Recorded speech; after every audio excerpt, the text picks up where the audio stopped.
What's going on, everybody? Welcome back to the Penetration channel. My name is Jeff. Thank you for joining me today. I just want to do a real quick update video on my E.D.C. I've been kind of following the same path for several years and choosing my everyday carry weapon. So since about 2012, I believe, I've been carrying this. It's a M&P 1.0 9mm full size. You can see all kinds of holster wear there on the slide. I've been carrying this every day. I definitely have total faith in this firearm. Let me show you that it is clear, the magazine and the weapon. So yeah, I've got to where I'm really comfortable with this firearm. I shoot it really well. I have really no malfunctions to speak of, other than a couple really hard primers on some old Winchester ammo that once I cycled back through the firearm, they went off no problem. But that is the only really the only malfunction that I can think of. So I really trust this firearm, and I carried this outside the waistband. And I would either use this Phobos paddle holster, which is a fairly reasonable price. It's one of the cheaper ones I could find that really lock into your belt loop there to the bottom of your belt. It hooks on and it stays in place when you draw the firearm. So I grew really fond of this holster. So I would either carry that or this Alien, I think this is an Alien Gear cloak mod. This is a really good one too. This one hasn't really been broken in. This is still pretty much brand new, and this has some really tight retention on it. You can loosen this up here, but I haven't found a happy medium. It would either be not enough retention and the gun would just slip right out, or I could, tighten it just a little bit and it would be a little too much retention. So I said, wow, this is a great holster. It really wasn't for me, so I kind of stuck with the cheap generic Phobos, and that worked well for me. So I purchased, now let me rewind a little bit. I kind of stuck with these Smith & Wesson M&Ps due to the fact that I'm left-handed. And as you can see, these firearms are left-handed friendly. They have a slide stop, ambidextrous. That's fully ambidextrous on both sides. So that works great for left-handed people. Now the mag release, as you can see, I have that switched over to this side. That's not fully ambidextrous, but it is reversible. So I never really gave Glocks a chance, because Gen 1 through 3 were pretty much made specifically for right-handed people. There were no kind of left-handed or ambidextrous features on them whatsoever. So I was looking for a 10mm so I could start performing tests with this caliber in my videos. And of course I came across the Glock 20 Gen 4, and this particular model, the Gen 4s, they do not have an ambidextrous slide stop, as you can see, but the magazine release is reversible on this generation of Glocks. So back to this in just a moment. For now, I'm going to show you my current everyday carry. While I was shooting this 10mm Glock 20, I really became fond of the shooting characteristics, the point of aim, the accuracy. The Glock platform really grew on me. So I decided, when I found out that the Gen 5 Glock 19s came out, that I was going to give one a try. This is a compact firearm. I was kind of having a little bit of a hard time carrying this 1.0 M&P in the summertime due to wearing less clothing. This would print a lot, especially carrying it outside the waistband. I never really researched any inside the waistband holsters for this, because I just felt like it was too big of a firearm. So I wanted to go to something compact, and as I said, from shooting the Glock 20 model, the Glock 20 Gen 4, I decided to give the Glock 19 Gen 5 a try. Let me go ahead and clear this and make it safe. So I just purchased this firearm, and I do have probably 250, 300 rounds through it. I have 100 of the 6R V Crown rounds in it that I do carry from everyday carry. And I've just installed the little plug and the hollow in the back of the grip, and just added a little new slide back here. So I've been very pleased with this firearm. I have no complaints whatsoever. This Gen 5 model does feature an ambidextrous slide stop, as you can see, and it also features the reversible magazine release. So I have that reversed for left-handed operation, and I've been carrying this in a Bravo concealment inside the waistband holster. This is a really fantastic option. I ordered this online. I believe I paid in the low 40s for it, and it came with a free magazine pouch. And this holster fits me like a glove. I wear this inside the waistband, and this holster, coupled with the smaller size Glock 19, you really can almost forget that it's even there. Whether I'm riding in my truck, walking, sitting in a chair at a restaurant, or at work, it is very comfortable, and I am very pleased with this combination thus far. I would like you to tell me what you think of the Glock 19 Gen 5.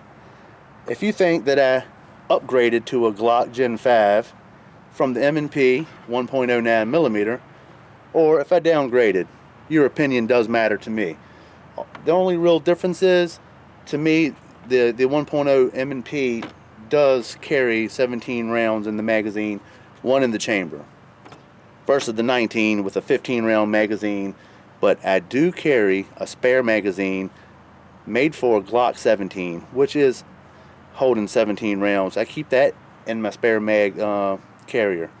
So that is my new update for my everyday carry firearm. I wanted to share that with you guys. Now on to a part of the video that I'm kind of baffled by. As I said, this Glock 20 Gen 4, I have 200 rounds through this firearm, tops. Okay, I really like the accuracy. I've been shooting probably the strongest rounds that I've shot in this firearm so far were the SIG Elite Performance 180 grain full metal jackets that I've actually made a video on just the other day. I've shot a few of these Federal 180 grain bonded. These are supposed to be some pretty hot rounds, but nothing like the Underwoods or the Buffalo Bore or Double Tap. Also have a magazine full of the Winchester silver tips. I keep those in there. These are 175 grain. I really like these rounds. I've only fired like 20 through this Glock 20. Now, so I keep those two magazines loaded. I keep this magazine, this is the one I use when I'm practicing or when I'm doing a video or any kind of shooting. I use this magazine solely. So the issue I was having, I would fully insert the magazine, tap the bottom, chamber around, which you can see is completely empty. And when I would fire the firearm, sometimes it would be perfectly fine. Sometimes the magazine would just eject itself from the bottom of the pistol and just hit the ground, and the gun would have a malfunction where the empty casing was trying to be extracted, and it would just fall down into the mag well. Now I looked this up online. This has been happening multiple times. It's happened with my son while he was shooting, and I was thinking maybe his support hand was touching the mag release and ejecting the mag. Well, then it started happening to me, and I was having an extremely firm grip, and I was making sure that as the gun recoiled, my hands were solid. There was no slippage of the firearm inside of my hands. Okay, it happens at least once per magazine. I may shoot 5 rounds through it, and then on the 6th round it ejects the magazine. So I done some research online, and I seen where Glock were having some difficulties with this particular situation and their large frame handguns. So that would be like the Glock 21 and of course the Glock 20. So, and when I inspect the magazine right here, let me put this down for a second. Right here on the notch in the magazine where the magazine release locks it into place, right at the top of that,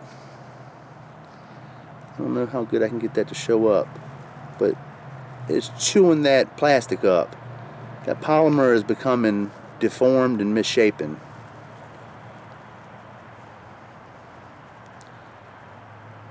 Alright, now I'm not sure what exactly the problem is, whether it be the amount of play that this magazine has inside the grip of this firearm. There's a tremendous amount of play where this magazine can move back and forth. Okay, so the only remedies people were suggesting online were to replace the mag catch and possibly the mag release spring. So I ordered the Vickers Tactical extended magazine. This is the reversible magazine release. Get that to show up for you. This has a really nice rounded feel to it. Doesn't have the sharp corners like the standard magazine release. And I also ordered a new spring, and I replaced that with a Glock OEM magazine release spring. So I installed those two parts. I ran 50 rounds of the SIG Elite Performance 180 grain full metal jackets, clocked in at 1250 feet per second. I ran 50 rounds through this firearm without one case of the magazine ejecting itself from the bottom. Okay, I actually just pretty much the other day installed this part and the new spring, so I can't say 100% without a doubt that it is fixed.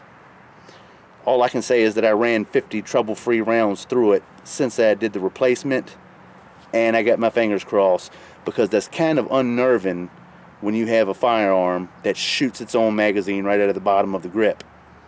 I really, really want to like and trust this Glock Model 20 because I really love the 10mm round, and I want to put my faith in it. So we're going to see what happens.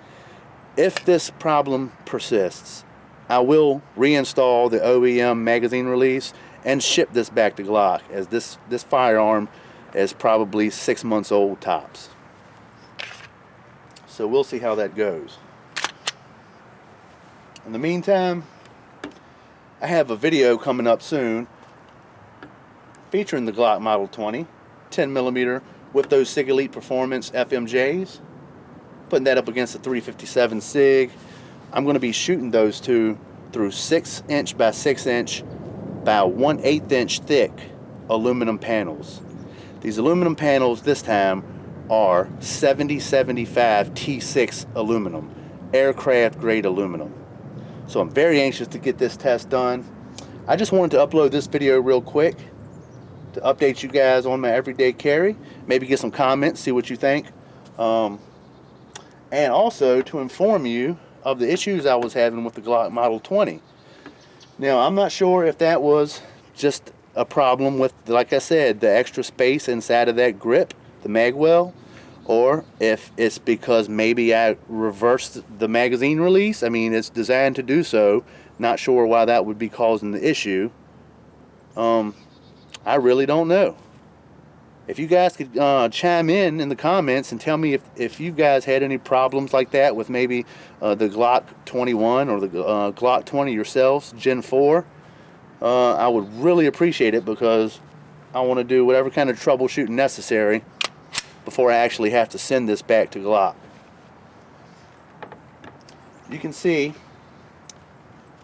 on the Glock 19 Gen 5, there is very little, if any, play with the magazine inside of this mag well. So, who knows? I'm not sure what the issue would be. But it's been a pleasure talking to you guys. Please leave your comments in the comment section below. I'm anxious to hear if you've experienced any of those issues with the Glock 10mm, whether it be a 29 or a 20, or one of the 45 models. Stay tuned for the test I got coming up between 10mm versus 357 SIG.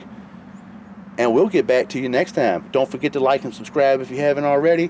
Share the videos on Facebook or any kind of social media. I certainly appreciate it. And we'll catch you next time on the Penetration Channel.